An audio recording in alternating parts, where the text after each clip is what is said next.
हाथ।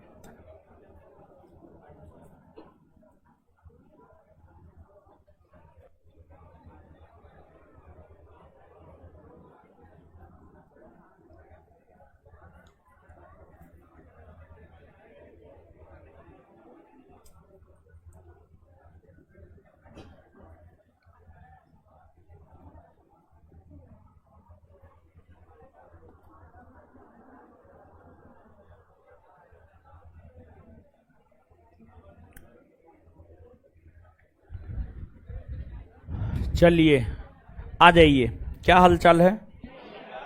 बढ़िया है। आ जाइए। सबसे पहले जो है सबसे पहले हम लोग पिछले क्लास के चीज़ों का रिवीजन कर लेते हैं। ठीक है, पिछले क्लास के चीज़ों का रिवीजन कर लेते हैं और इसके बाद जो है पुनः हम लोग आगे बढ़ जाएंगे अपने अगले चैप्टर की ओर। तो आइए देखते हैं। गेहूं एवं चावल के बाद भारत में सबसे अधिक उत्पादित होने वाला फसल कौन सा है? ज्वार। ज्वार का सर्वाधिक उत्पादन कर्नाटक। कौन राज्य? ज्वार में होने वाला प्रमुख रोग कंडुआ या अंग्रेजी में स्मर्ट। अंग्रेजी में स्मर्ट। बाजरे का सर्वाधिक उत्पादन करने वाला राज्य राजस्थान। कौन? राजस्थान। बाजरे में होने वाला प्रमुख रोग कौन? हरित बाली। हरित बाली, हाँ अर्गट भी, अर्गट और हरित बाली दोनों। चाय बोर्ड कहां है? कोलकाता। कॉफी बोर्ड बेंगलुरु में। कपास का उत्पादन सर्वप्रथम किनके द्वारा किया? सिंधु सभ्यता के लोगों द्वारा। सिंधु सभ्यता के लोगों। कपास के उत्पादन के लिए उपयुक्त में कौन सी मिट्टी? काली मिट्टी। कौन मिट्टी? कपास का विवरण किस वेद? ऋग्वेद। सर्वाधिक उत्पादन महाराष्ट्र। विश्व में देश भारत। भारत क्या होगा? राज्य महाराष्ट्र। लेकिन नया डाटा है गुजरात हो गया। नया डाटा गुजरात हो गया है, तो अब महाराष्ट्र के जगह काट करके गुजरात लिख लीजिए। आप गुजरात लिख लीजिए। तो जहां कहां लिखेंगे? जहां ई बात लिखा हुआ है कपास का सर्वाधिक उत्पादन करने वाला राज्य महाराष्ट्र है ना, महाराष्ट्र को काट करके गुजरात कर लीजिए। महाराष्ट्र को काट के गुजरात कर लीजिए। ठीक है। व्हाइट गोल्ड आए, व्हाइट गोल्ड सफेद सोना कपास। Golden fibre, golden fibre jute. Golden fibre भारतीय जूट को किस देश के साथ कौन देश? विश्व में सबसे अधिक जूट उत्पादन करने वाला देश कौन है? बांग्लादेश। कौन है? गन्ना किस जलवायु में उगने वाली फसल? उष्णकटिबंधीय और उपोष्ण कटिबंध। उष्णकटिबंधीय और गन्ना के लिए आवश्यक तापमान 21 से 27 डिग्री, 21 से 27 डिग्री सेल्सियस। वर्षा 75 से 150 सेंटीमीटर। 75 से। गन्ना के उत्पादन के लिए कौन सी मिट्टी उपयोगी होती है? कौन मिट्टी? गन्ना के लिए दोमट और काली मिट्टी। दोमट और काली मिट्टी। गन्ना में होने वाले प्रमुख रेड रॉट। Red rot. गन्ना प्रजनन केंद्र 1912 कोयम्बटूर। 1912 कोयम्बटूर। गन्ना के फसल की बुआई कब होती है? जनवरी से अप्रैल। कटाई अक्टूबर से। भारत में सबसे अधिक गन्ना का उत्पादन करने वाला राज्य उत्तर चीनी का कटोरा। चीनी का कटोरा उत्तर। अब सुनिए, देखिए ध्यान दीजिएगा, आगे ध्यान से सुनिए। दलहन। दलहन दोलोहनो दलहन। दलहन फसल और तिलहन फसल, दलहन फसल और तिलहन फसल, तिलहन फसल, तिलहन फसल, ठीक है। देखिए दलहन फसल यानी दाल, दाल जानते हैं ना? अरे दाल आपने खाए हैं, मूंग का दाल, अरहर का दाल, मसूर का दाल, उड़द का दाल, चना का दाल, खेसारी का दाल, मटर का भी तो होता है, हाँ मटर का भी दाल होता है, मटर का भी दाल होता है, हाँ जो भी है। तो दलहन फसल के अंतर्गत, ध्यान से सुनिएगा, दलहन फसल के अंतर्गत जो है मूलतः दाल आते हैं, और दाल आपने नाम सुना, मूंग, अरहर, राहर, मसूर, उड़द, चना, ये सब दाल हैं। देखिए अब इसमें से कुछ दाल रबी के मौसम में उगाया जाता है और कुछ दाल खरीफ के मौसम में उगाया जाता है, जैसे मटर, चना, ये सब रबी के मौसम में, मूंग, अरहर, ये सब खरीफ के मौसम में। यानी दलहन फसलें ऐसी फसल होती है जो रबी और खरीफ दोनों मौसम में उगाया जाता है। दलहन फसलें ऐसी फसलें होती है जो रबी और खरीफ दोनों मौसम में उगाया जाता है। उसी प्रकार से तिलहन, देखिए तिलहन फसल किसको कहा जाता है जानते हैं? जिससे तेल निकाला जाता, तेल, तेल, सरसों तेल, रिफाइन, रिफाइन, रिफाइन तेल है, रिफाइन भी एक प्रकार का तेल है ना जी। सरसों तेल से थोड़ा सस्ता होता है रिफाइन, और रिफाइन जो है सरसों तेल के तुलना में रिफाइन थोड़ा ज्यादा भी खाइएगा तो कोई दिक्कत नहीं होता, लेकिन सरसों तेल ज्यादा खाने से जो है आपका स्वास्थ्य खराब हो सकता है, समझे। तो रिफाइन हो गया, फिर नारियल तेल हो गया, नारियल तेल, नारियल तेल, यही सब तो तेल है। तो इन तेलों का उत्पादन, देखिए नारियल तेल, कहीं कहीं पर नारियल तेल खाया भी जाता है, और दक्षिण भारत में स्पेशली, हाँ हाँ हाँ। और देखिए संभवतः हम कोटा में रहे हैं, लेकिन कभी किसी से पूछे ना है। कोटा में कहा जाता है कि सब्जी में जो है नारियल तेल का प्रयोग होता है कोटा में। अब इसमें सच्चाई कितना है हम किसी मेस वाला से पूछे नहीं थे। जानते हैं पटना के मेस और कोटा के मेस में क्या अंतर पता है? कोटा के मेस और पटना के मेस में क्या अंतर, हम पटना में भी मेस में खाए, कोटा में भी खाए। पटना का मेस वाला सब गिन के 4 गो रोटी देगा, इतना गो चावल देगा, और सब्जी देगा, सलाद उलाद देगा। लेकिन कोटा का मेस वाला सब चीज आपके सामने में रख देगा, सब चीज आपके सामने में रख दिया। चावल भी है, रोटी भी है, दही भी है, 2-3 सब्जी भी है, भुजिया भी है, सब चीज है, सब चीज आपके सामने रख दिया। जितना खाना है आप खाइए, समझे, ये बात है। लेकिन ऐसा बात ना है, हम तो बोल रहे हैं, सुनिए ना। जब पटना में 1800 रुपया मेस वाला खिलाता था, 1800 या 2000, तो वहां पे 2500 रुपया, ठीक है, 700-800 रुपया का मात्र अंतर रहता है। और कोटा से जब आए थे ना तो एकदम समझे।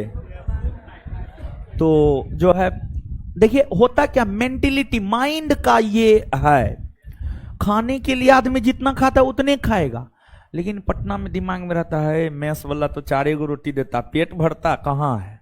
और वहां पे भी 4 गो रोटी लोग खाता है, लेकिन एक मेंटेलिटी होता है कि फ्री है, जितना मन है खाने का खाए, समझे। तो बात ये है, तो यही है। और ऐसे तो शोषक पटना के लोग भी हैं, कोटा के लोग भी हैं, लेकिन मुसल्लफपुर हाट के लोग ज्यादा थोड़ा शोषक हैं, ज्यादा शोषण करता है विद्यार्थी का। वहां पे थोड़ा पैसा लेता है तो फ्री आप रह सकते हैं, लेकिन यहाँ पर 9 बजे गेट बंद कर देंगे, 9 बजे के बाद आइएगा, बाहर में रहिए, 1 से 5 के बीच में रेंट दीजिए, फलना चिलना ढेकना। वहां पर ऐसा नहीं था, 1 से 5 में नहीं हुआ, 10 तक दीजिए ना, कोई दिक्कत ना है, हम रहे हैं ना, समझे। और कोटा के लोग थोड़ा शांत स्वभाव के भी हैं, और जानते हैं वहां के लोग शाकाहारी होते हैं, राजस्थान के लोग शाकाहारी होते हैं, हम तो मांसाहारी थे। हम लोग चोरी छिपे जो है रूम में मीट उट बना लेते थे, समझे, बना लेते थे, लेकिन वहां के लोग बड़ी शाकाहारी होते हैं। और देखिए वहां पर मेस एक दिन बंद रहता था रविवार को, या कोई मेस मंगलवार को बंद रहता था, कोई मेस रविवार को बंद रहता था, वो भी एक टाइम। उस एक टाइम में आप बाहर खाइए, जहां भी जो खाना है अपने मन से खाइए, समझे।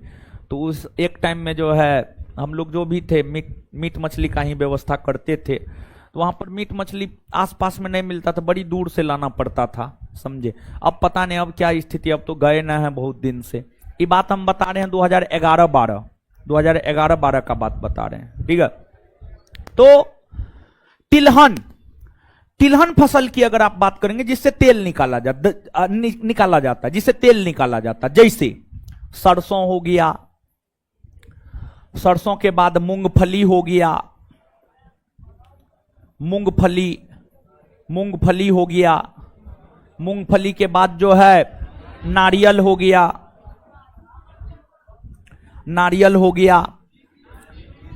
नारियल के बाद सूरजमुखी हो गया, सूरजमुखी के बाद सोयाबीन हो गया, हाँ तीसी भी। इन सभी से तेल निकाला जाता है।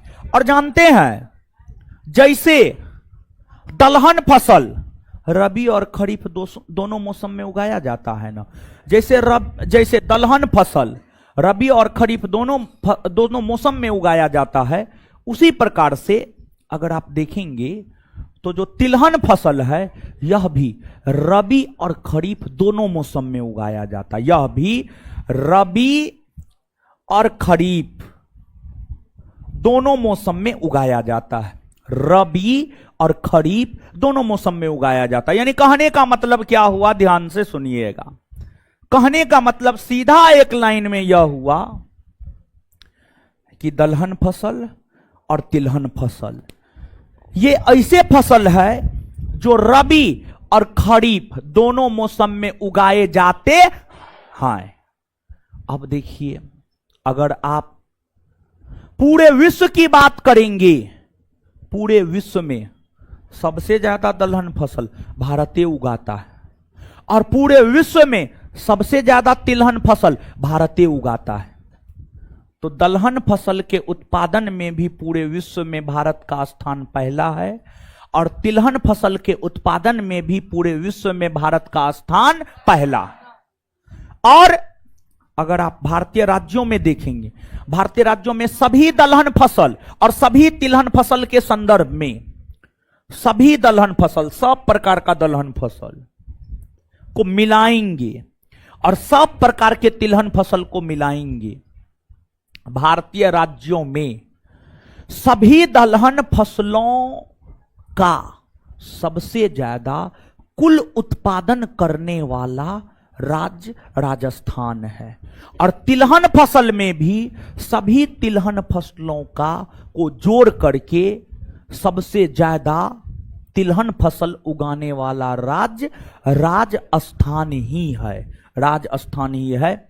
तो कुल दलहन फसल का सबसे ज्यादा उत्पादन राजस्थान करता है, कुल तिलहन फसल का सबसे ज्यादा उत्पादन राजस्थान करता है, और पूरे विश्व में दलहन और तिलहन फसल के उत्पादन में भारत का स्थान विश्व में पहला, भारत का स्थान विश्व में पहला है, ठीक है। अब इसके बाद देखिए, जो दलहन फसल है, दलहन फसल क्या करता है जानते हैं? दलहन फसल मृदा की उर्वरता को बनाए रखता है, मृदा की उर्वरता को बनाए रखता है, मृदा की उर्वरता को बनाए रखता है। इसका क्या मतलब है? तो मृदा की उर्वरता को बनाए रखता है। इसका मतलब यह है कि मृदा यानी मिट्टी में जो उपजाऊ शक्ति होता है, मिट्टी में जो उत्पादन करने की शक्ति होता है, उसको बनाए रखता है, उसको बनाए रखता है। दूसरी बात, दलहन फसल मृदा में नाइट्रोजन स्थिरीकरण करने का काम करता है। मृदा में नाइट्रोजन स्थिरीकरण करने का काम जो है आपको दलहन फसल करता है। और जो दलहन फसल है ये प्रोटीन का सबसे बड़ा स्रोत है। प्रोटीन का सबसे बड़ा स्रोत है दलहन फसल, सबसे बड़ा स्रोत दलहन फसल है। ऐसे दूध भी प्रोटीन का स्रोत है, सोयाबीन भी प्रोटीन का स्रोत है, मशरूम भी प्रोटीन का स्रोत है, लेकिन दाल जो है प्रोटीन का ठीक ठाक स्रोत है। और कितना भी गरीब लोग हो, दाल रोटी तो थाली में आ ही जाता है। मशरूम आना मुश्किल है, सोयाबीन भी आ जाता है, लेकिन अगर कोई बहुत गरीब है तो उसके थाली में सोयाबीन भी नहीं आता है। लेकिन दाल रोटी का तो जुगाड़ हर व्यक्ति कर ही लेता है कि ना? एकदम से है, समझ गए। और जानते हैं, एगो बात बताते हैं, हम अपने जीवन में ये किए हुए और उससे हमको फायदा हुआ है, और इसलिए हम आपको बोल रहे हैं। देखिए, जब आपको पढ़ने का मन हो और आपको भूख लगा हो, आपको भूख लगा, आप खाए, उसके बाद थोड़ा सा खा लिए तो थोड़ा नींद आने लगेगा, लेकिन आप चाहते हैं कि आप पढ़े, आप सोए नहीं बल्कि आप पढ़े, आपका पेट भी शांत हो जाए और आप पढ़े। तो इस स्थिति में हम किए हैं अपने जीवन में ये काम, और उसी आधार पर हम आपको बोल रहे हैं।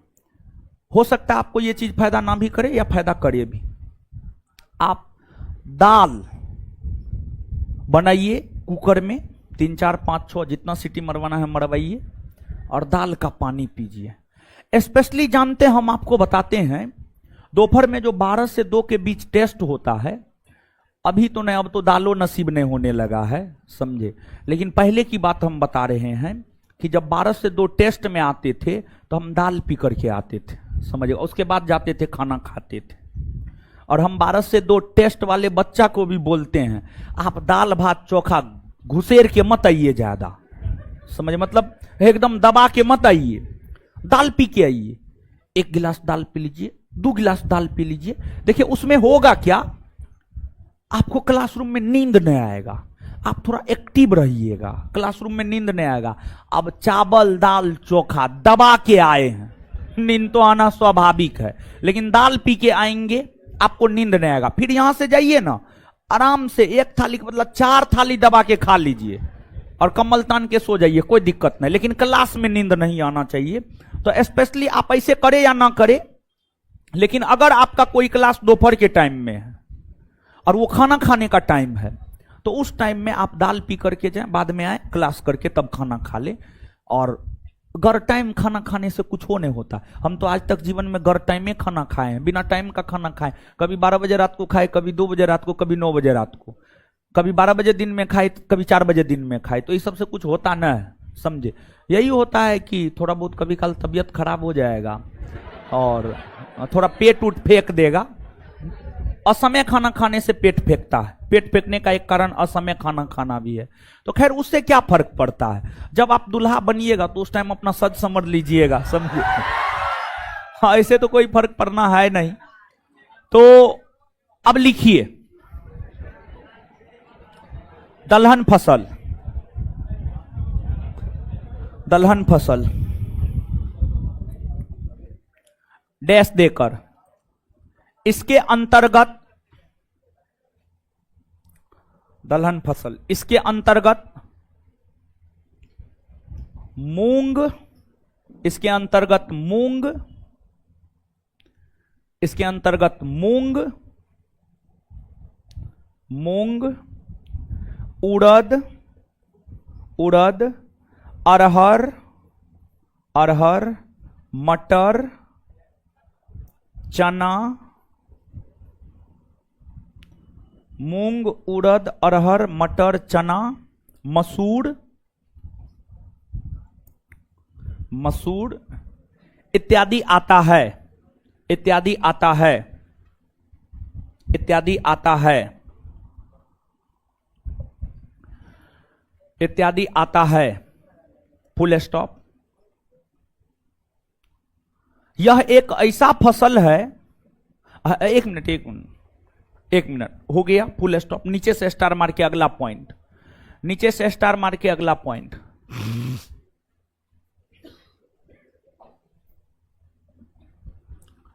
दलहन फसलों का उत्पादन, दलहन फसलों का उत्पादन, दलहन फसलों का उत्पादन रबी और खरीफ,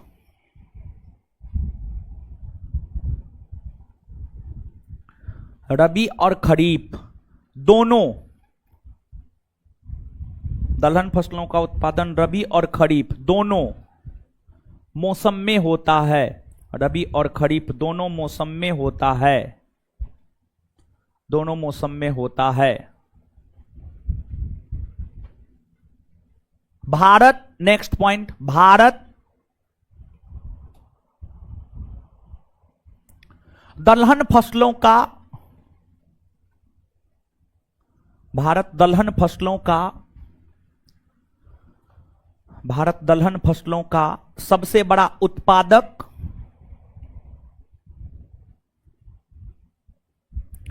भारत दलहन फसलों का सबसे बड़ा उत्पादक और उपभोक्ता देश है।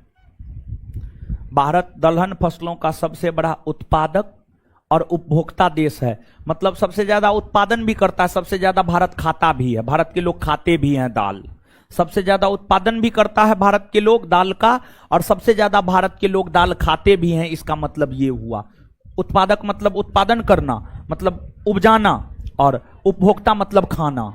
ठीक है, नेक्स्ट पॉइंट,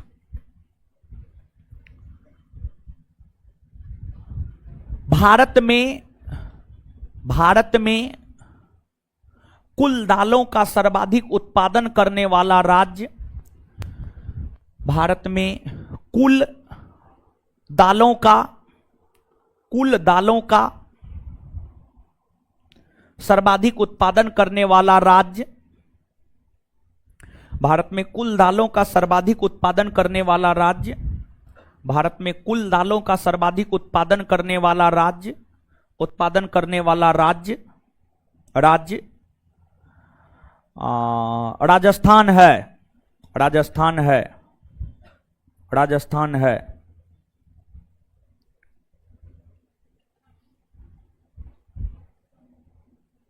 और एगो बात सुनिए अगला पॉइंट लिखाने से पहले, आपके पिता अगर किसान हैं तो आप थोड़ा गौर कीजिएगा, रबी और खरीफ के बीच में आपके पिता धान उगाते होंगे और गेहूं उगाते होंगे, और धान और गेहूं उत्पादन के बीच में आपके पिता उस खेत में कोई ना कोई दलहन फसल जरूर लगाते हों, चाहे मूंग हो या अन्य कोई भी फसल, लगाते हैं या नहीं लगाते हैं। तो ऐसा क्यों? मृदा की उर्वरता बनी रहे, मृदा की उर्वरता।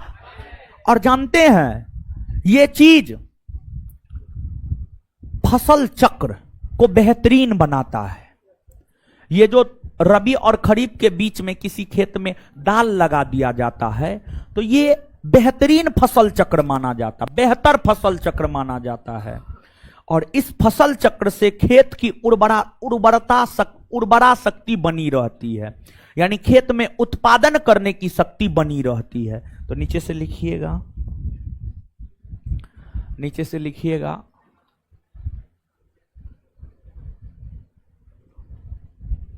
लिखिएगा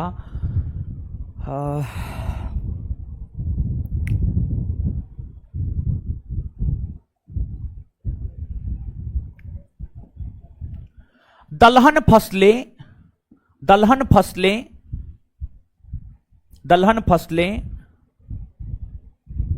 दलहन फसलें मृदा की उर्वरा शक्ति, दलहन फसलें मृदा की उर्वरा शक्ति, दलहन फसलें मृदा की उर्वरा शक्ति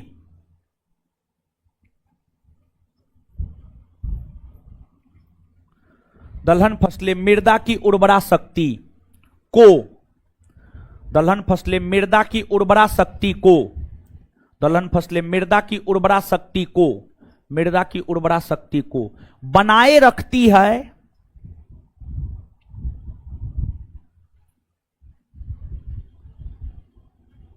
बनाए रखती है। यही कारण है कि,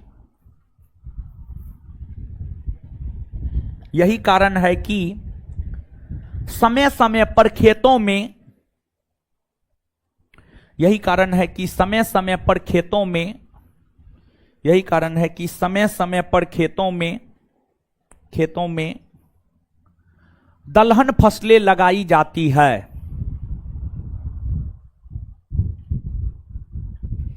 समय समय पर खेतों में दलहन फसलें लगाई जाती है, समय समय पर खेतों में दलहन फसलें लगाई जाती है। Full stop. नेक्स्ट पॉइंट, दलहन फसलें मृदा में नाइट्रोजन स्थिरीकरण का काम करती है। दलहन फसलें मृदा में नाइट्रोजन स्थिरीकरण का काम करती है। दलहन फसलें मृदा में नाइट्रोजन स्थिरीकरण,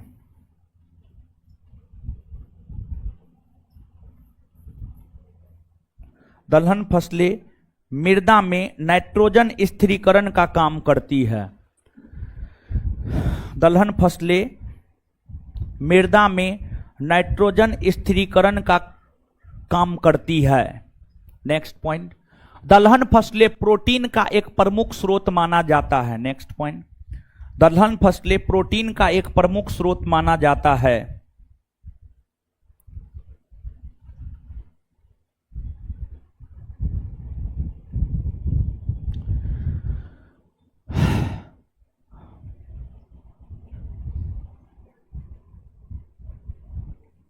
अब आगे हेडिंग मारिए तिलहन फसल, तिलहन, तिलहन, तिलहन फसल, तिलहन फसल।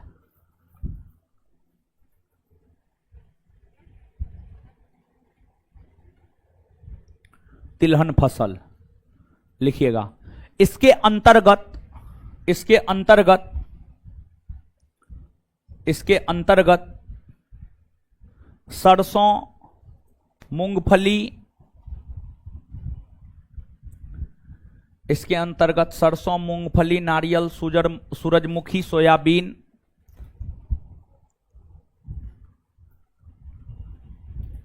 इसके अंतर्गत सरसों, मूंगफली, नारियल, सूरजमुखी, सोयाबीन, इसके अंतर्गत सरसों, मूंगफली, नारियल, सूरजमुखी, सोयाबीन, सोयाबीन इत्यादि आता है,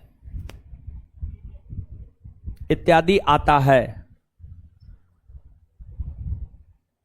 नेक्स्ट पॉइंट, नेक्स्ट पॉइंट, तिलहन फसल का उत्पादन भी, नेक्स्ट पॉइंट, तिलहन फसल का उत्पादन भी, तिलहन फसल का उत्पादन भी रबी और खरीफ,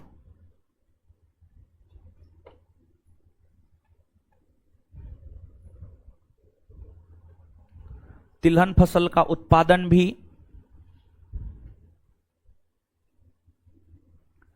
तिलहन फसल का उत्पादन भी रबी और खरीफ दोनों मौसम में किया जाता है।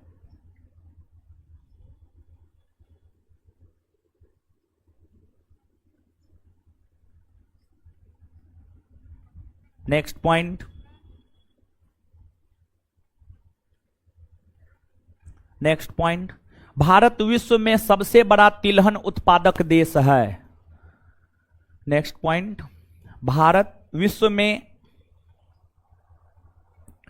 भारत विश्व में सबसे बड़ा तिलहन उत्पादक देश है।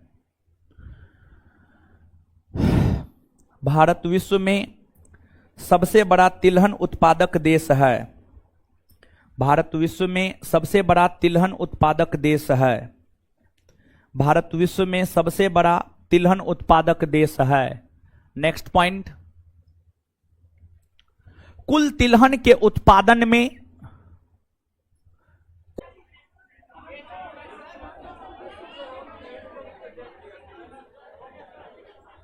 हो गया, कहाँ आया? हाँ आ गया। का हो गया था वो? का हो गया था? ऊपरे से कट गया था। आपके ऊपर भी कोई शक्ति है क्या? इसके ऊपर भी शक्ति है।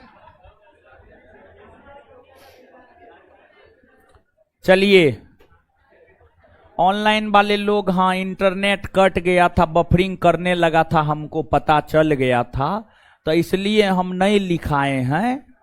क्या लिखा रहे थे वो? लिखिए ऑनलाइन वाले लोग।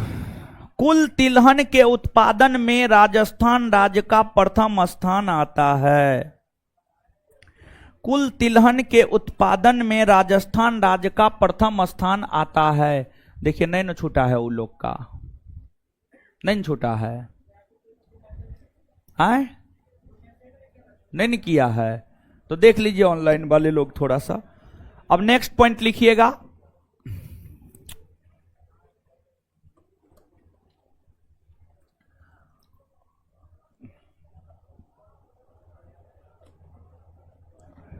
नेक्स्ट पॉइंट लिखिएगा। नेक्स्ट पॉइंट, तिलहन, हाँ हाँ ठीक है ठीक है ठीक है ठीक है, हाँ लिखिए। तिलहन फसलों में सबसे प्रमुख फसल मूंगफली है। तिलहन फसलों में सबसे प्रमुख फसल मूंगफली है।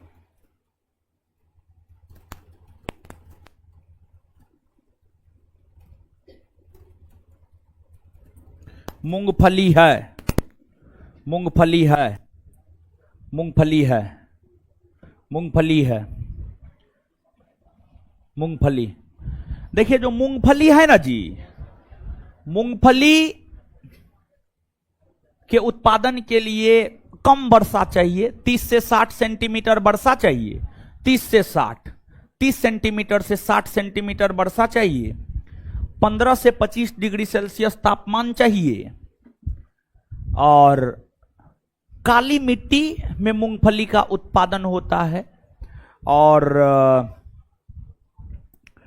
मूंगफली का सबसे बड़ा उत्पादक भारतीय राज्य है गुजरात। गुजरात मूंगफली का सर्वाधिक उत्पादक भारतीय राज्य है। और मूंगफली का सबसे उन्नत किस्म है कौशल। कौशल मूंगफली का सबसे उन्नत किस्म है। और मूंगफली के लिए एक क्रिया जो है काफी लाभदायक होता है, पैगिंग क्रिया। पैगिंग क्रिया, पेनिंग क्रिया, पेनिंग क्रिया या पैगिंग क्रिया जो है, ये मूंगफली के लिए काफी लाभदायक क्रिया होता है। ये क्या होता है वो साइंस में आपको समझाया जाएगा, बिट्टू सर आपको समझा सकते हैं, हमको उतना पता न है। लेकिन जो है पैगिंग क्रिया मूंगफली के लिए लाभदायक होता है। और मूंगफली में होने वाला जो रोग है टीका रोग, टीका रोग मूंगफली में होने वाला सबसे प्रमुख रोग है। ड्राई रूट रोट रोग, यह भी मूंगफली में होने वाला रोग है। टीका रोग और ड्राई रूट रोट रोग मूंगफली में होने वाला रोग है। ये सब नीचे से लिखिएगा। मूंगफली, मूंगफली का सर्वाधिक उत्पादन करने वाला भारतीय राज्य, मूंगफली का सर्वाधिक उत्पादन करने वाला भारतीय राज्य गुजरात है। मूंगफली का सर्वाधिक उत्पादन करने वाला भारतीय राज्य गुजरात है। मूंगफली का सर्वाधिक उत्पादन करने वाला भारतीय राज्य गुजरात है। इसके उत्पादन के लिए, इसके उत्पादन के लिए 30 से 60 सेंटीमीटर वर्षा, इसके उत्पादन के लिए 30 से 60 सेंटीमीटर वर्षा, इसके उत्पादन के लिए 30 से 60 सेंटीमीटर वर्षा, वर्षा और 15 से 25 डिग्री सेल्सियस तापमान होनी चाहिए। और 15 से 25 डिग्री सेल्सियस तापमान होनी चाहिए। और 15 डिग्री सेल्सियस से 25 डिग्री सेल्सियस तापमान होनी चाहिए, तापमान होनी चाहिए। आगे नेक्स्ट पॉइंट, कौशल, कौशल बोर्ड पे लिख देते हैं। कौशल, मूंगफली का सबसे उन्नत किस्म है या प्रजाति है। कौशल मूंगफली का सबसे उन्नत प्रजाति है। कौशल, इसको इन्वर्टेड कॉमा में बंद कर लीजिएगा। कौशल मूंगफली का सबसे उन्नत प्रजाति है। कौशल मूंगफली का सबसे उन्नत प्रजाति है। कौशल मूंगफली का सबसे उन्नत प्रजाति है, उन्नत प्रजाति है, उन्नत प्रजाति है। नेक्स्ट पॉइंट, मूंगफली में होने वाला प्रमुख रोग, मूंगफली में होने वाला प्रमुख रोग टीका रोग,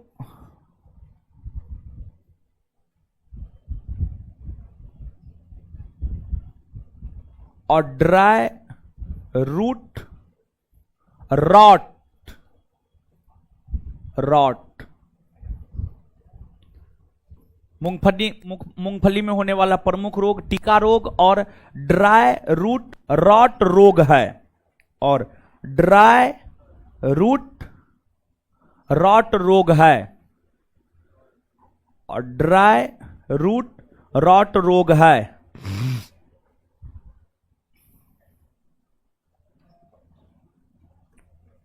समझ गए? और यही सब प्रमुख फसल है, समझे? अब फसल खत्म हुआ। अब देखिएगा, सस्य गहनता बताए थे जी,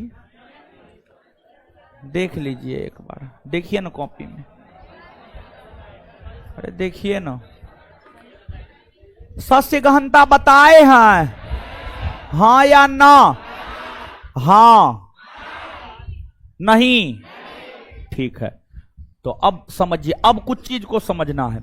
जैसे कृषि जोत, कृषि जोत कितने प्रकार के होते हैं, सस्य गहनता, राष्ट्रीय कृषक आयोग, फसल बीमा योजना, द्वितीय हरित क्रांति, इन सभी चीजों को समझ लेते हैं, तब जाएंगे पशुपालन पर। ठीक है, तो अभी कृषि में कुछ कुछ चीज और जानेंगे, तब पशुपालन पर जाएंगे। ठीक है, तो अब समझिएगा, सबसे पहले यहां पर सस्य गहनता ही समझिएगा। समझिए ना, क्या दिक्कत है क्या? पहले सस्य गहनता ही समझिए। सस्य गहनता,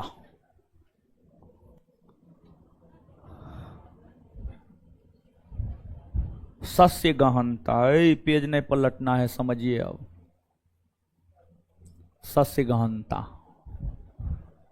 एगो बात बताइए, आप लोग 1 सेकेंड में ही समझ जाइए, कोई बहुत बड़ा चीज ना है।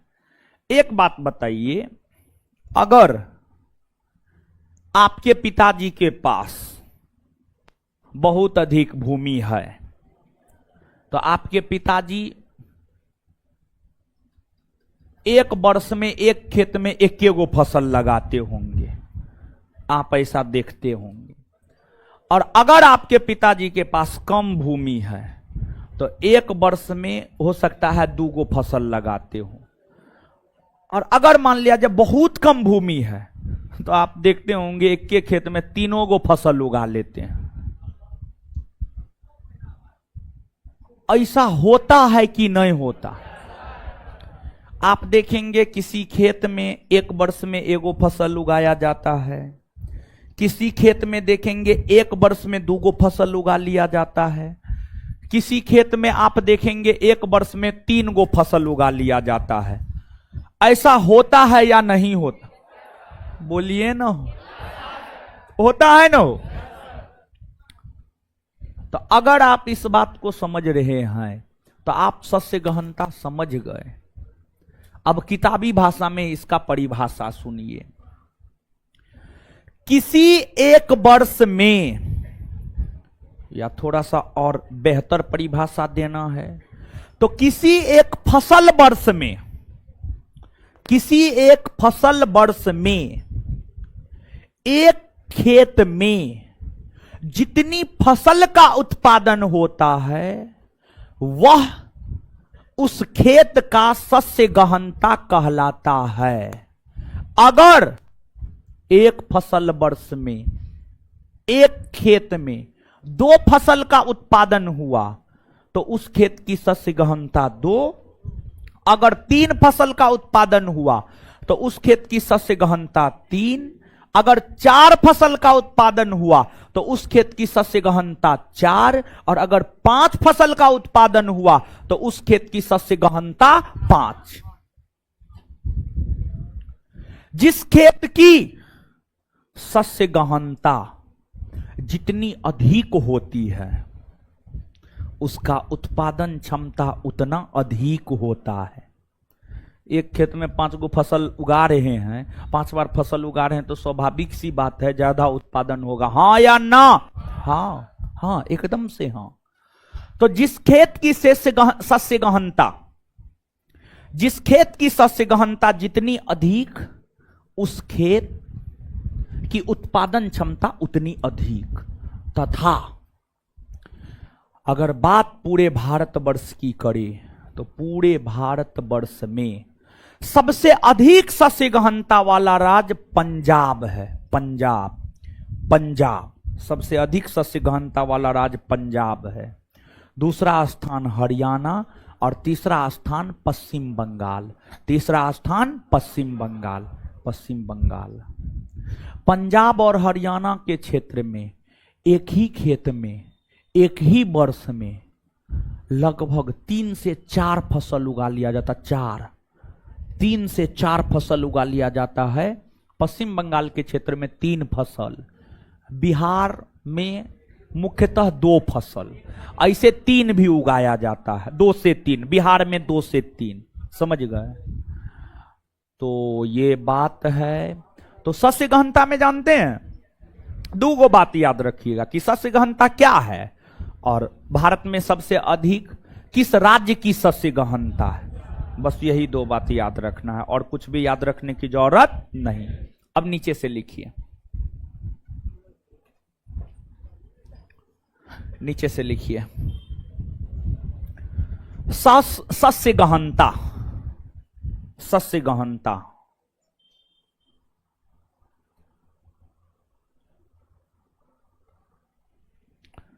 शस्य गहनता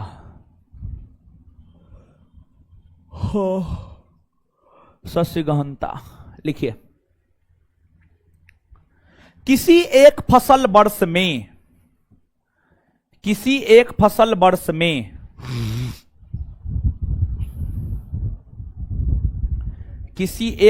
वर्ष में एक खेत में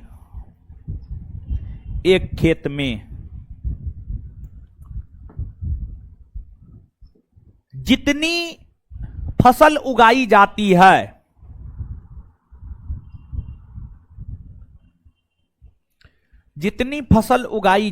है उसे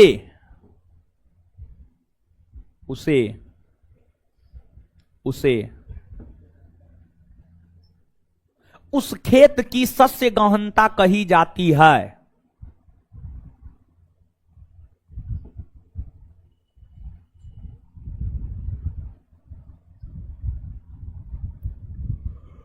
फुल स्टॉप।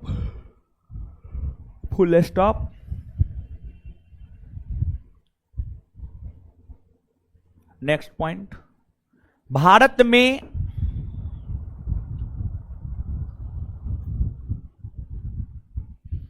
सबसे अधिक शस्य गहनता वाला राज्य, भारत में सबसे अधिक शस्य गहनता वाला राज्य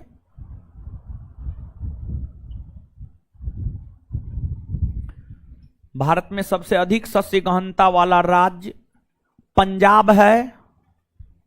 भारत में सबसे अधिक शस्य गहनता वाला राज्य पंजाब है। भारत में सबसे अधिक शस्य गहनता वाला राज्य पंजाब है। वहीं दूसरा और तीसरा स्थान पर क्रमशः वहीं दूसरा और तीसरा स्थान पर क्रमशः वहीं दूसरा और तीसरा स्थान पर क्रमशः वहीं दूसरा और तीसरा स्थान पर क्रमशः वहीं दूसरा और तीसरा स्थान पर क्रमशः क्रमशः वहीं दूसरा और तीसरा स्थान पर क्रमशः क्रमशः हरियाणा और पश्चिम बंगाल है। वहीं दूसरा और तीसरा स्थान पर क्रमशः हरियाणा और पश्चिम बंगाल है।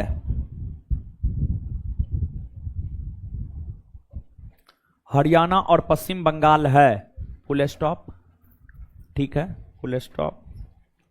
अब कृषि जोत या भू जोत। ठीक है, कृषि जोत या भू जोत। अब नीचे से हेडिंग मारिए, कृषि जोत या भू जोत।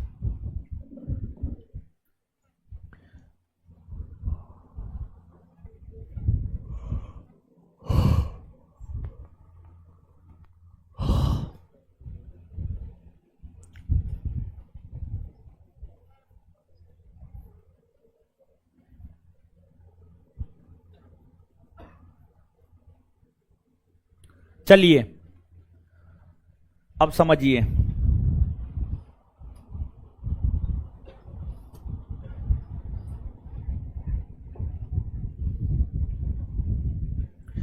कृषि ज्योत या भू ज्योत, इसको आप समझने के लिए तैयार हैं?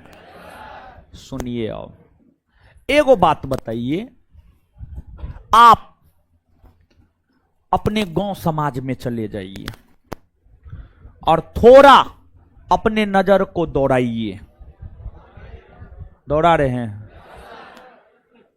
तो अगर आप अपने गांव समाज में जाएंगे और थोड़ा नजर दौड़ाएंगे तो आप क्या पाएंगे?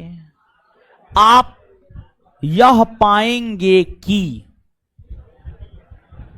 अधिकतर किसान ऐसे हैं जिसके पास भूमि का छोटा छोटा टुकड़ा है, यानी कम भूमि है, कम भूमि है। बहुत कम किसान आप ऐसे देखेंगे जिसके पास काफी अधिक भूमि है। बहुत कम किसान आप ऐसे देखेंगे जिसके पास बहुत अधिक भूमि है। वही अधिकतर किसान आप ऐसे देखेंगे जिसके पास बहुत कम भूमि है।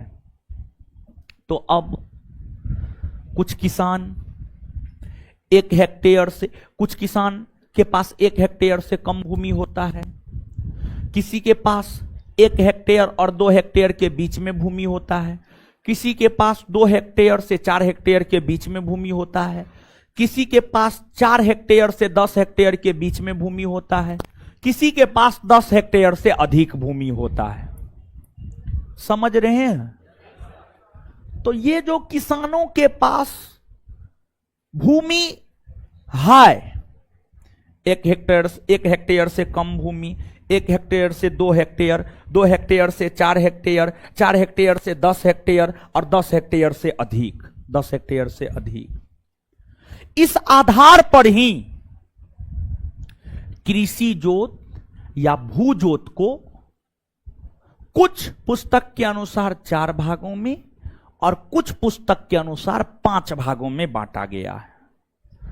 जैसे आप पेरियार का भूगोल पढ़िएगा 4 भाग में, दृष्टि क्विक बुक पढ़िएगा 5 भाग में, महेश कुमार बर्नवाल पढ़िएगा तो 3 भाग में। खैर कोई दिक्कत नहीं है, इससे बहुत ज्यादा फर्क नहीं पड़ता है। लेकिन यहां पर पूछने योग्य जो बात है वो हम आपको क्लियर कर देंगे, बस उतना याद रखिएगा, आपका काम चल जाएगा। हम यहां पर जो डाटा दे रहे हैं दृष्टि क्विक बुक के अनुसार डाटा दे रहे हैं, पेरियार को भी छोड़ रहे हैं, महेश कुमार बर्नवाल को भी छोड़ रहे हैं, दृष्टि क्विक बुक के अनुसार यहां पर हम चीजों को डील कर रहे हैं। कृषि जोत या भूमि जोत सामान्यतः 5 प्रकार का होता है, 5 प्रकार का। एक आपको सीमांत जोत, एक आपको सीमांत जोत, दूसरा आपको छोटी जोत, छोटी जोत,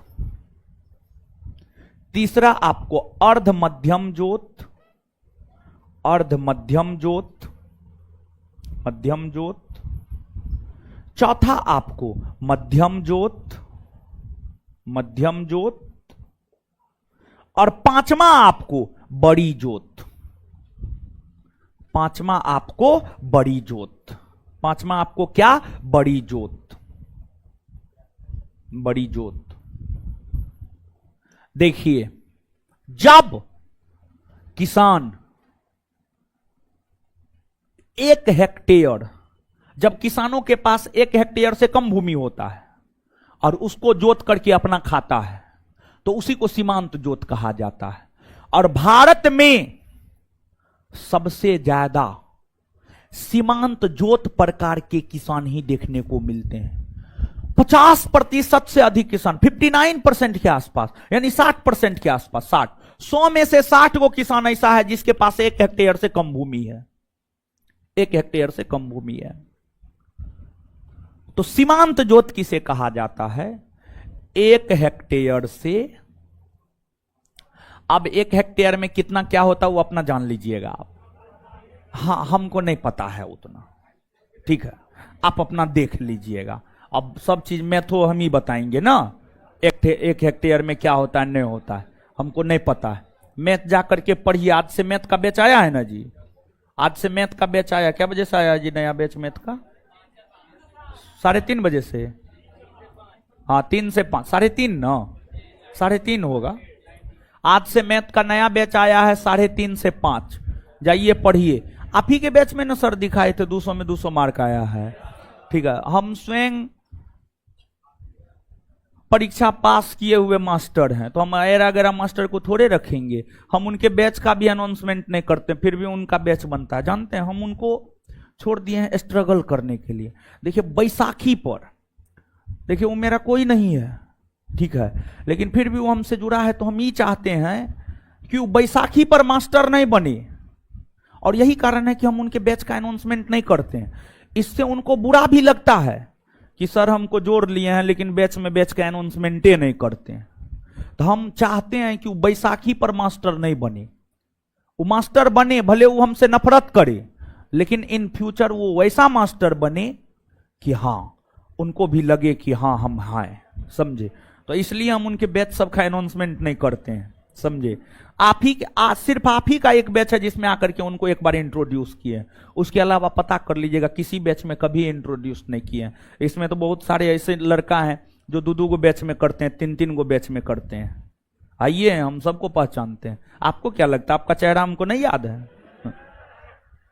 मेरे पास जो लड़का लड़की एक बार पढ़ लिया, मेरा नजर एक बार उस पर पड़ गया, सदा सदा के लिए वो हमको याद हो जाता है, समझे। तो इसलिए आप भरम में मत रहिए। हम सबको खड़ा कर सकते हैं, कौन 2 गो बैच पढ़ते हैं, कौन 3 गो। चलिए, है, आइए। 1 हेक्टेयर से कम, 1 हेक्टेयर से कम भूमि, 1 हेक्टेयर से कम भूमि की जब जोत की जाती है किसानों के द्वारा, इस प्रकार के जोत को ही सीमांत जोत कहा जाता है। भारत में सबसे अधिक सीमांत जोत किसान ही देखने को मिलेंगे। यानी भारत में मैक्सिमम किसान ऐसने मिलेंगे जिसके पास 1 हेक्टेयर से कम भूमि है। इस बात को याद रखिएगा, आपके कंपटीशन के लिहाज से यह बात सबसे ज्यादा महत्वपूर्ण है। भारत में किस प्रकार के जोत सर्वाधिक देखने को मिलते हैं? सीमांत जोत। कैसा? सीमांत जोत। कैसा? सीमांत जोत। फिर इसके बाद छोटी जोत, 1 हेक्टेयर से 2 हेक्टेयर। अर्ध मध्यम जोत, 2 हेक्टेयर से 4 हेक्टेयर। मध्यम जोत, 4 हेक्टेयर से 10 हेक्टेयर। बड़ी जोत, 10 हेक्टेयर से अधिक भूमि की जो जोत होती है, 10 हेक्टेयर से अधिक भूमि की जो जोत की जाती है, एक बहुत बड़ा प्लॉट, उसी को बड़ी जोत कहा जाता है। इस प्रकार के तो बहुत कम किसान आपको मिलेंगे। मुश्किल से हमको लगता है पूरे भारतवर्ष में 10%, लगभग 10%, लगभग 10%, लगभग 10% है। यानी 100 में से मात्र 10 गो किसान है जो इस श्रेणी में आता है। मैक्सिमम 50% से अधिक किसान इस श्रेणी में आता है, ठीक है, इस श्रेणी में आता है। तो इसमें अब आप लिखिए तो कृषि जोत सामान्यतः 5 प्रकार के होते हैं। कृषि जोत सामान्यतः 5 प्रकार के होते हैं।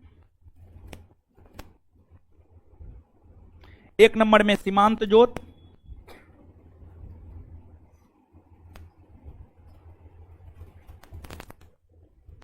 एक नंबर में सीमांत जोत डैश देकर 1 हेक्टेयर से कम भूमि वाली जोत को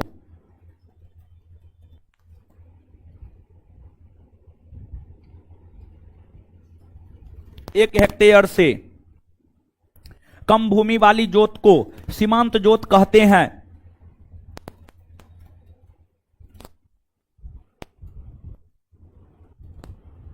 सीमांत जोत कहते हैं। नोट देकर के 1 पॉइंट लिखिएगा, एनओटी नोट, नोट देकर के 1 पॉइंट लिखिएगा, नोट देकर 1 पॉइंट लिखिएगा। भारत में सर्वाधिक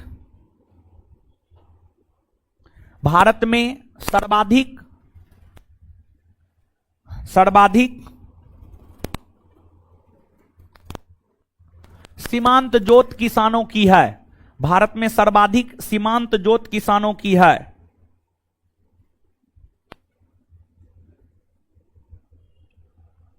भारत में सर्वाधिक सीमांत जोत किसानों की है। यह पॉइंट इस टॉपिक का सबसे महत्वपूर्ण है। अभी जो 2 पॉइंट लिखा है इस टॉपिक का सबसे महत्वपूर्ण पॉइंट है। जोत में सबसे महत्वपूर्ण है ये दोनों। अभी जो 2 पॉइंट लिखा है ये दोनों जरूर याद रखिएगा। नेक्स्ट, छोटी जोत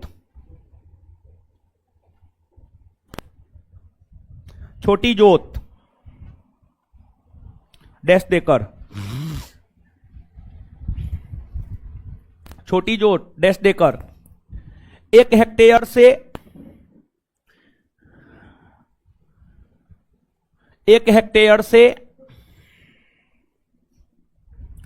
2 हेक्टेयर के बीच वाली जोत को, 1 हेक्टेयर से 2 हेक्टेयर के बीच वाली भूमि जोत को, 1 हेक्टेयर से 2 हेक्टेयर के बीच वाली, बीच ऐसे नहीं होता, ऐसे होता है, ठीक है। 1 हेक्टेयर से 2 हेक्टेयर के बीच वाली भूमि जोत को छोटी जोत कहा जाता है। छोटी जोत कहा जाता है। नेक्स्ट पॉइंट, अर्ध मध्यम जोत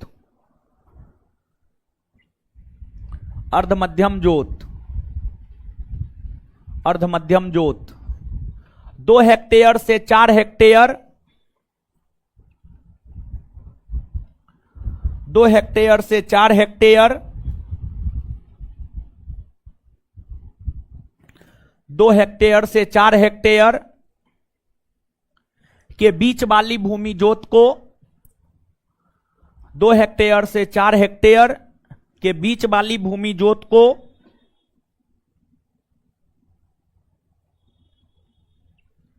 2 हेक्टेयर से 4 हेक्टेयर के बीच वाली भूमि जोत को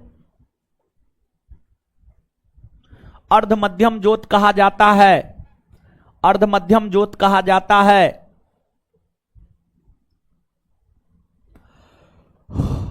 आगे मध्यम जोत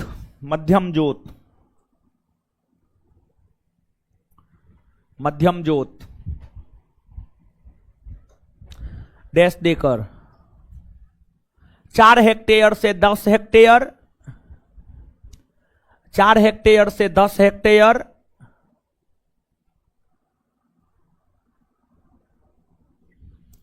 4 हेक्टेयर से 10 हेक्टेयर के बीच वाली भूमि जोत को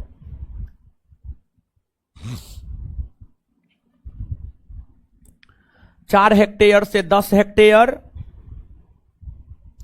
के बीच वाली भूमि जोत को 4 हेक्टेयर से 10 हेक्टेयर के बीच वाली भूमि जोत को मध्यम जोत कहा जाता है। मध्यम जोत कहा जाता है। मध्यम ज्योत कहा जाता है, मध्यम ज्योत कहा जाता है, मध्यम ज्योत कहा जाता है।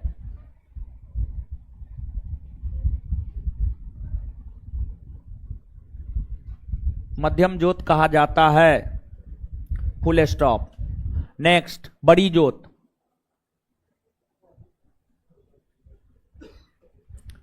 बड़ी ज्योत 10 हेक्टेयर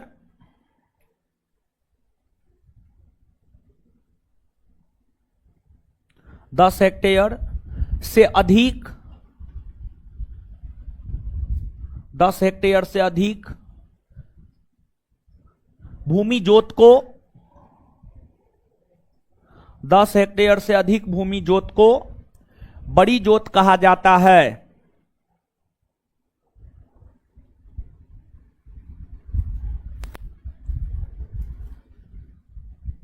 समझे जी?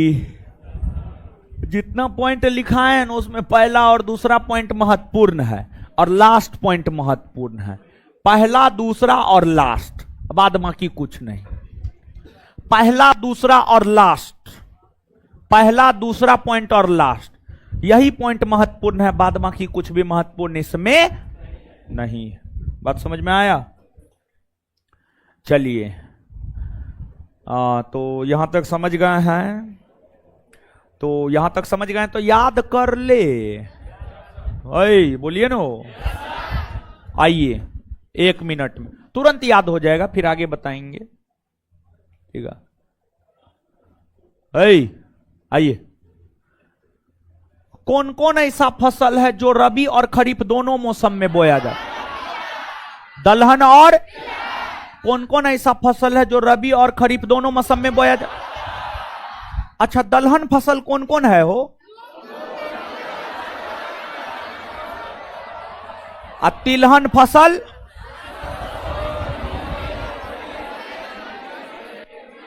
क्लियर।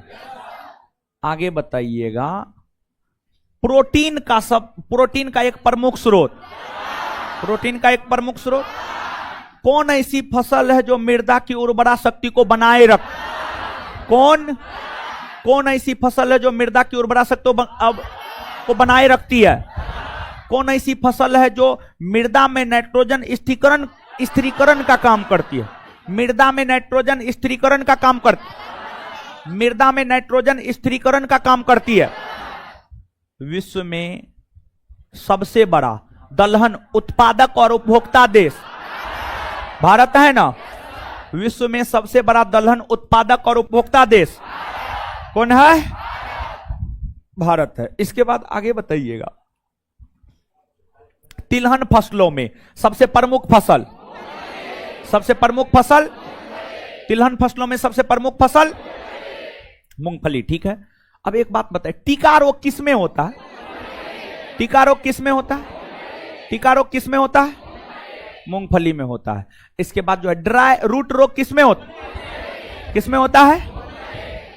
मूंगफली का सबसे अधिक उत्पादक राज्य, मूंगफली का सबसे अधिक उत्पादक कौन? गुजरात। कौन? गुजरात होता है नो। चलिए ठीक है।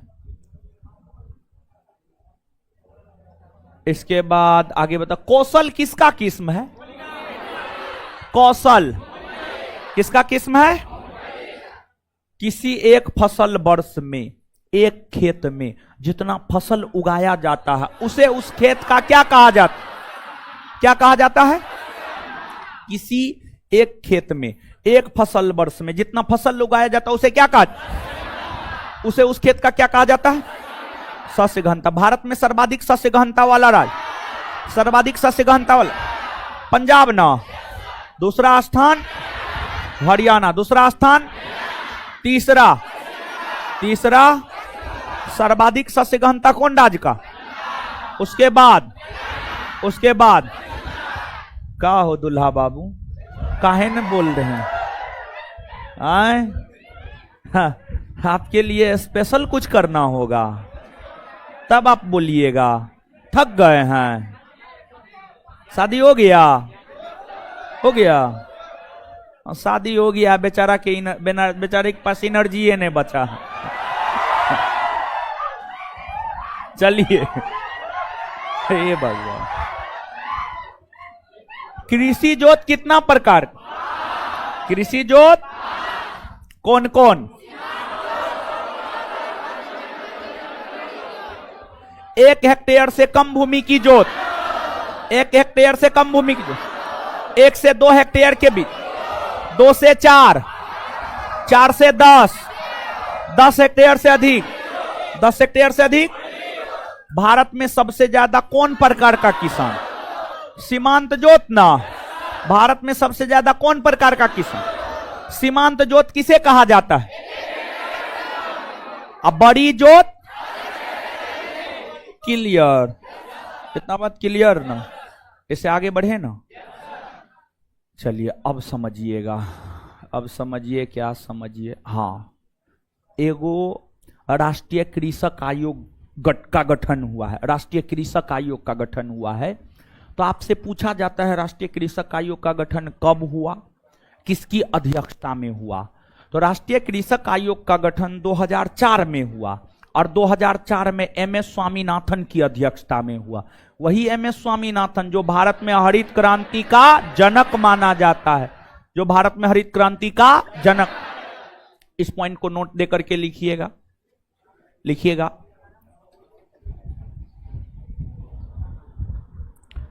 भारत में राष्ट्रीय कृषक आयोग का गठन, भारत में राष्ट्रीय कृषक आयोग का गठन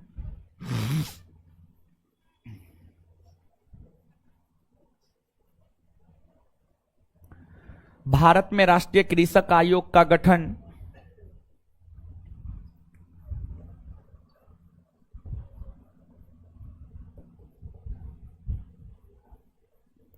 भारत में राष्ट्रीय कृषक आयोग का गठन 2004 ईस्वी में, भारत में राष्ट्रीय कृषक आयोग का गठन 2004 ईस्वी में एमएस स्वामीनाथन की अध्यक्षता में हुआ।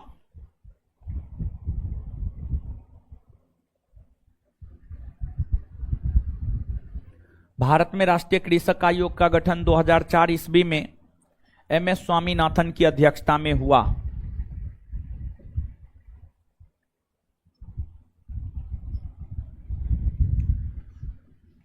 अब देखिए, एगो चीज पूछा जाता है, द्वितीय हरित क्रांति, द्वितीय हरित क्रांति, सेकेंड ग्रीन रिवॉल्यूशन। देखिए, जो द्वितीय हरित क्रांति है ये 1990 के दशक में आया है। द्वितीय हरित क्रांति 1990 के दशक में आया है। और जानते हैं द्वितीय हरित क्रांति जब आया था ना, तो द्वितीय हरित क्रांति में सिर्फ गेहूं और चावल के उत्पादन पर बल नहीं दिया गया, बल्कि द्वितीय हरित क्रांति में हर प्रकार के फसलों के उत्पादन पर बल दिया गया, सभी प्रकार के फसलों के उत्पादन पर बल दिया गया, जिस कारण द्वितीय हरित क्रांति को सदाबहार क्रांति भी कहते हैं। द्वितीय हरित क्रांति को सदाबहार क्रांति भी कहते हैं। तो नीचे से हेडिंग मारिएगा, द्वितीय हरित क्रांति, द्वितीय हरित क्रांति।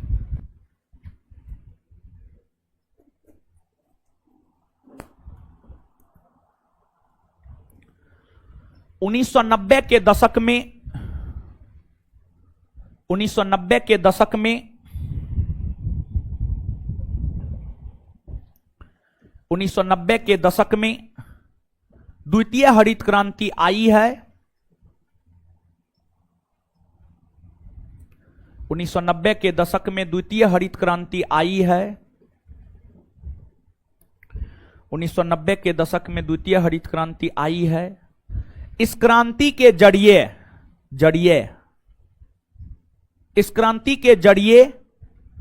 इस क्रांति के जरिए सभी प्रकार के फसलों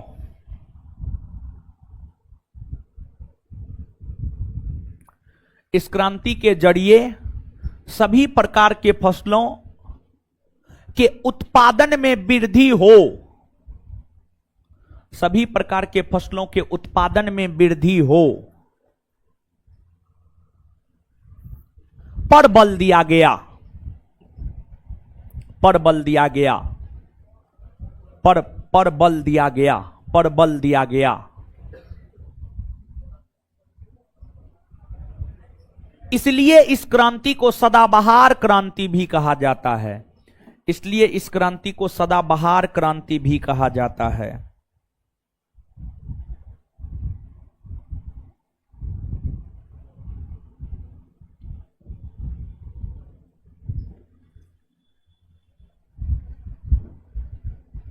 अब जब मोदी जी प्रधानमंत्री बने तो मोदी जी एगो योजना लॉन्च किए, प्रधानमंत्री फसल बीमा योजना 2016 में, 2016 में।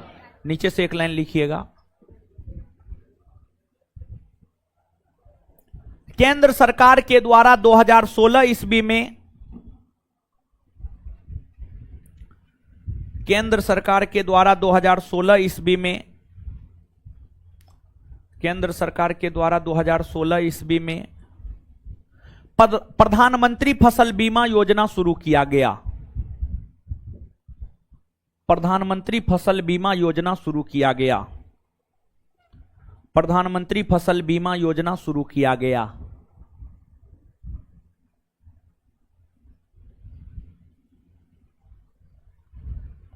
चलिए बताइए, बताइए तो एक सेकंड में। आइए बोर्ड पे, बोर्ड पे आए। राष्ट्रीय कृषक आयोग का गठन कब हुआ है? राष्ट्रीय कृषक आयोग का गठन किसकी अध्यक्षता में? किसकी अध्यक्षता में? द्वितीय हरित क्रांति को और किस नाम से जाना जाता है? किस नाम से? और कौन क्रांति के माध्यम से सभी फसलों के उत्पादन पर बल दिया? द्वितीय। और प्रधानमंत्री फसल बीमा योजना कब शुरू?